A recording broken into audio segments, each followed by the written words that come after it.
Hello friends, इस video के अंदर मैं आपको बर्नौलीज डिफरेंशियल इक्वेशन के बारे में एक्सप्लेन करूंगा। अभी ना पहले कुछ बताने के पहले मैं इसका जनरल फॉर्म लिखता हूँ। General form of Bernoulli's differential equation is d y by d x plus P of x into y is equal to Q of x into y to the power n लिखा है मैंने। अब ना इसको थोड़ा और अच्छे से समझने के लिए इसके बाजू में मैं लीनियर डिफरेंशियल इक्वेशन लिखता हूँ। Linear in y d y by d x plus P of x into y is equal to Q of x into y to the power into कुछ नहीं, बस क्यू ऑफ एक्स। ये linear differential equation है, linear in y. इसका solution हमें पता है कैसे निकलता है। लास्ट वीडियो में हमने देखा था कि लीनियर डिफरेंशियल इक्वेशन का इंटीग्रेटिंग फैक्टर निकालते बाद में उसका सॉल्यूशन आता है। ये सिंपल होता है, ठीक है। अब इसमें और इसमें यदि आप डिफरेंस देखोगे तो यहाँ y to the power term extra है। अब ये y to the power n जो है इसके कारण ये नॉन लीनियर बन जाता है। नॉन लीनियर, ये नॉन लीनियर डिफरेंशियल इक्वेशन है। ये लीनियर कब होगा? It is linear if n is equal to 0 और 1। n की वैल्यू यदि 0 हो गई तो ये लीनियर हो सकता है, n की वैल्यू 1 हो गई तो भी ये लीनियर हो सकता है। 0 हो गया तो ये बनेगा d y by d x plus P of x into y is equal to Q of x. Again ये हमारा लीनियर डिफरेंशियल इक्वेशन का ही जनरल फॉर्म है। 1 हो गया तो d y by d x plus P of x into y is equal to Q of x into y आ जाएगा। Again it is linear differential. इसको आप अरेंज करके ऐसे भी लिख सकते हैं, d y by d x plus P of x minus Q of x into y is equal to 0। ये तो लीनियर भी हो जाएगा और it is variable separable also, ठीक है। तो ये वेरिएबल सेपरेबल फॉर्म में भी कन्वर्ट हो जाता है। तो n is equal to 0 put किया तो ये लीनियर बन जाएगा। n is equal to 1 put किया तो ये लीनियर भी होता है और वेरिएबल सेपरेबल फॉर्म में भी कन्वर्ट हो जाता है, ठीक है। सो this is basic about this Bernoulli's differential equation. यहाँ जो n की वैल्यू है वो कोई भी रियल नंबर हो सकती है। सिर्फ n is equal to 0 and 1 के लिए ये लीनियर डिफरेंशियल इक्वेशन में कन्वर्ट हो जाएगा, ठीक है। तो अब इसको सॉल्व कैसे किया जाता है? मोस्ट ऑफ द बुक यानी सारे ही बुक में बर्नौलीज डिफरेंशियल इक्वेशन को लीनियर डिफरेंशियल इक्वेशन के बाद पाया जाता है, या जब हम पढ़ाते हैं क्लासेस में तभी भी ये Bernoulli's differential equation linear differential equation के बाद ही पढ़ाते हैं। ऐसा क्यों? क्योंकि ये यदि नॉन लीनियर डिफरेंशियल इक्वेशन है फिर भी इसको हम लीनियर में कन्वर्ट करके ही सॉल्व करते हैं। तो इसको सॉल्व करने के लिए क्या करते हैं हम? Convert into linear by using appropriate substitution. तो हम सब्स्टिट्यूट करके इस डिफरेंशियल इक्वेशन को लीनियर डिफरेंशियल इक्वेशन में कन्वर्ट कर देते हैं। तो जो हमने जनरल स्टैंडर्ड फॉर्म लिखा है इसका बर्नौलीज डिफरेंशियल इक्वेशन का, जो लिखा था हमने d y by d x plus P of x into y is equal to Q of x into y to the power n. अब मैंने इस जनरल डिफरेंशियल इक्वेशन को पहले एक्सप्लेन करता हूँ, इसको सॉल्व कैसे किया जाएगा, कैसे कन्वर्ट किया जाएगा। अब प्रॉब्लम में जब बर्नौलीज के प्रॉब्लम आएगी तो बस ये पी ऑफ एक्स चेंज होगा, क्यू ऑफ एक्स चेंज हो सकता है और वाई की पावर जो एन होगी उसकी वैल्यू चेंज हो सकती है। तो सारे प्रॉब्लम के लिए ऑलमोस्ट सेम ही प्रोसीजर होगा, ठीक है। तो इसको हम सॉल्व करना स्टार्ट करते हैं इसको। It is actually very simple. तो फर्स्ट स्टेप जो है हमारी, स्टेप फर्स्ट, इस डिफरेंशियल इक्वेशन को through out y to the power n से डिवाइड करना है। यदि y to the power n से डिवाइड किया मैंने इसको तो ये बनेगा y to the power minus n d y by d x plus ये पी ऑफ एक्स और ये y upon y to the power n, तो ये बनेगा y to the power 1 minus n. So this is p of x into y to the power 1 minus n is equal to Q of x into y to the power n upon y to the power n, तो ये तो 1 बन जाएगा, ठीक है। अब ये differential equation बन गया। अब ना थोड़ा ऑब्जर्व करके हमें पता चलता है ये जो है ना y to the power 1 minus n का डेरिवेटिव, इसका यदि डेरिवेटिव कैलकुलेट किया ना तो ये ऐसे इस फॉर्म में आ जाएगा। तो इसका डेरिवेटिव इधर एडजस्ट होता है, तो हमारी सब्स्टिट्यूशन भी वही है। सब्स्टिट्यूट हम क्या करेंगे इसमें? देखो सब्स्टिट्यूशन का भी लॉजिक है, इसमें सब्स्टिट्यूट यही करेंगे क्योंकि इसका डेरिवेटिव इधर एडजस्ट होता है तो ये पूरी टर्म हम रिप्लेस कर सकते हैं। यदि इसकी जगह मैं कुछ सब्स्टिट्यूट कर दूँ, सब्स्टिट्यूट करके देखते हैं।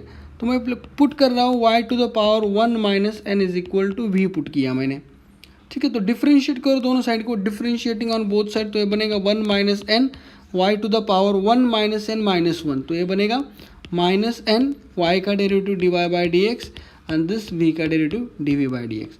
नाउ हमें पता चल गया कि ये टर्म हमें मिल गई, तो हम ना इसको थोड़ा और अच्छे से लिखते हैं, y to the power minus n d y by d x is equal to 1/1 minus n d v by d x. ठीक है, तो ये हमारा सब्सटीट्यूशन फाइनल बन गया।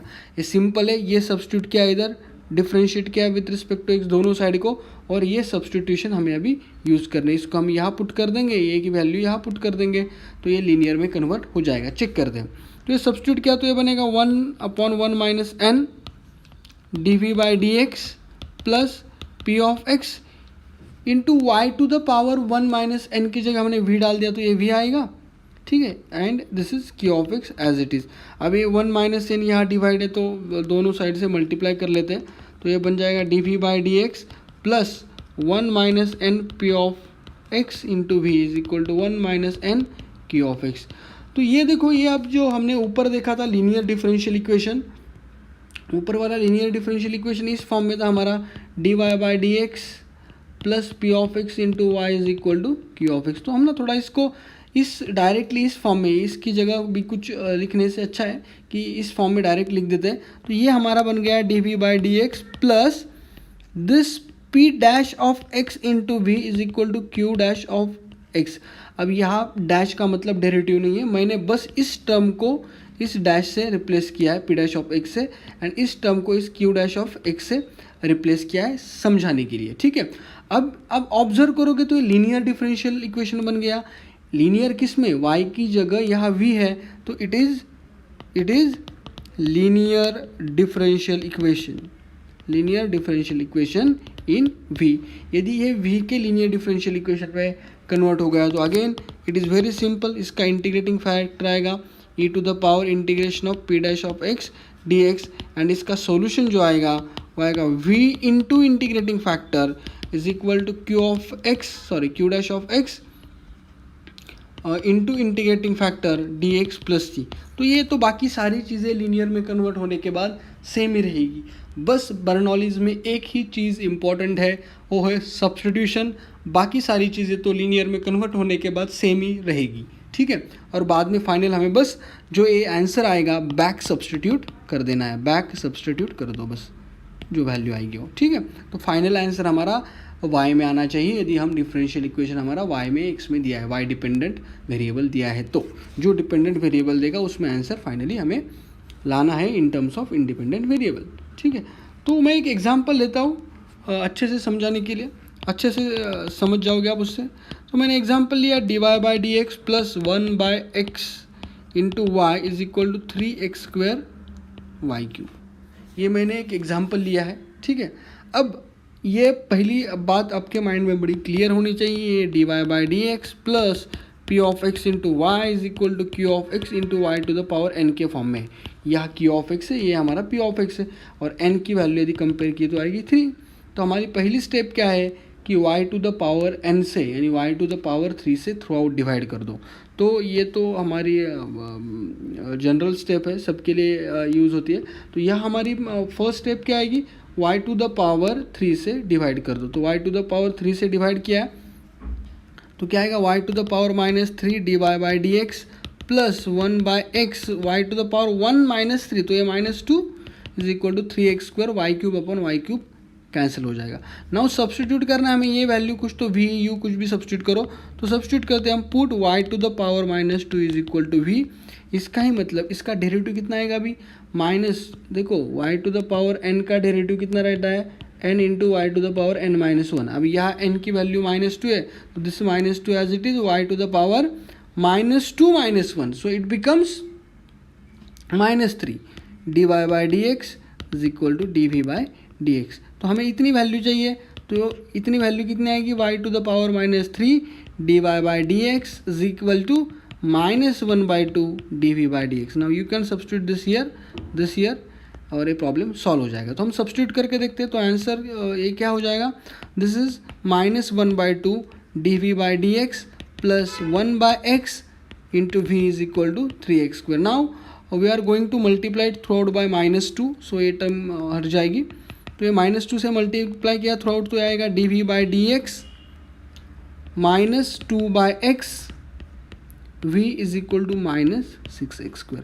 अब यदि इसको हमने देखा तो it is linear differential equation in v। अब ये लीनियर डिफरेंशियल इक्वेशन में पूरी तरह से कन्वर्ट हो गया। ये dy/dx plus P of x into y is equal to Q of x में फॉर्म में हो गया। बस y की जगह v दिया यहाँ।